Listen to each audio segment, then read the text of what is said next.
Hello students, welcome back to my YouTube channel PD Tutorial. Today in this video, I am going to prove Jordan's theorem from the realisis, which is one of the important topic from the BSc Maths, and it is from the chapter bounded variation. Okay, so let's see the statement first.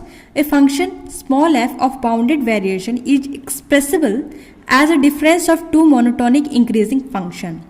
So what they are saying, we need to show. Okay, we need to show that the function f of bounded variation on closed interval AB, then there exist two monotonic increasing function. Just suppose g and h on closed interval AB such that fx is equals to gx minus hx or bfx. Bfx is what? Variation function of f.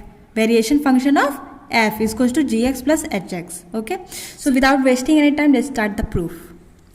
So first we are going to define the function g and h in terms of f. Let us define g and h. Okay, let us define g and h by, let us suppose g is equals to half vf, variation of function f plus f, and h is equals to half bf minus f. Okay, when we put g minus h in this, we get fx, and when we put g and h value here, we get vfx. Okay, you may check it. We define that function g and h such way that number 1 and number 2 equation hold. Give it equation 1, give it equation 2. Okay, let us suppose x1 and x2 be 2 points in the interval, closed interval AB, and x1 is smaller than x2. Then we have, let's define the function g at x1 minus g x2. What we will get from here? Half vf x2, sorry, x2 is bigger, so we write 2 first, then 1. Okay, so by putting x2 here, we get vf x2 plus fx2 minus half vf x1 plus fx1. After solving, we get half vf x2 minus vf x1 plus half fx2 minus fx1.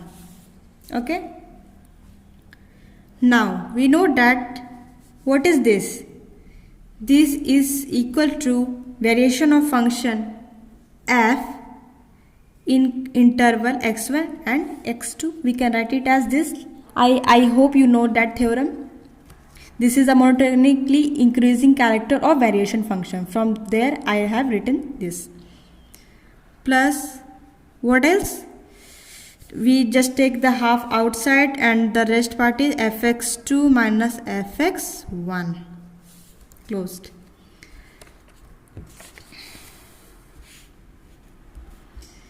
But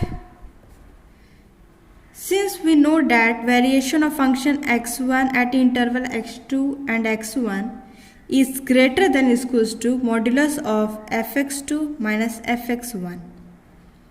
It is again one of the theorem of bounded variation. So this term is greater than this.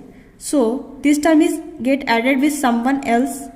So it is already greater, and by adding this, it is also great. This function is also greater. That means this function is equals to this function. So we can write it as gx2 minus gx1 greater than is equals to modulus of fx2 minus fx1, and that is greater than is equals to 0. This imply gx1 less than is equals to gx2. That means g is monotonically increasing function. This is the, I hope you know the monotonically increasing function, how to show it. We take the point x1 less than x2 and we are defining the function at point x1 is lesser than function defining at x2. So g is monotonically increasing function. Similarly, we will prove for function h. Again we have to define the function h at point x1 and x2. Just similar as g, we get vf x2 minus fx2 minus half vf x1 fx1. I initially defined that function h. After solving we get capital V f x1 x2 minus fx2 minus fx1, and this is greater than or equals to 0 by the same monotonically increasing character of bounded variation. So this implies hx1 is lesser than or equals to hx2. So again we proved that this is monotonically increasing function. If g and h is monotonically increasing and f is defined, I will show you f is defined. This is the difference of two monotonically increasing functions. So this function is true for this. So we can say that f is expressible as a difference g minus h of two monotonic increasing function gh on closed interval ab. Okay, so this is the proof of Jordan's theorem. I hope you like this video. Don't forget to subscribe my channel.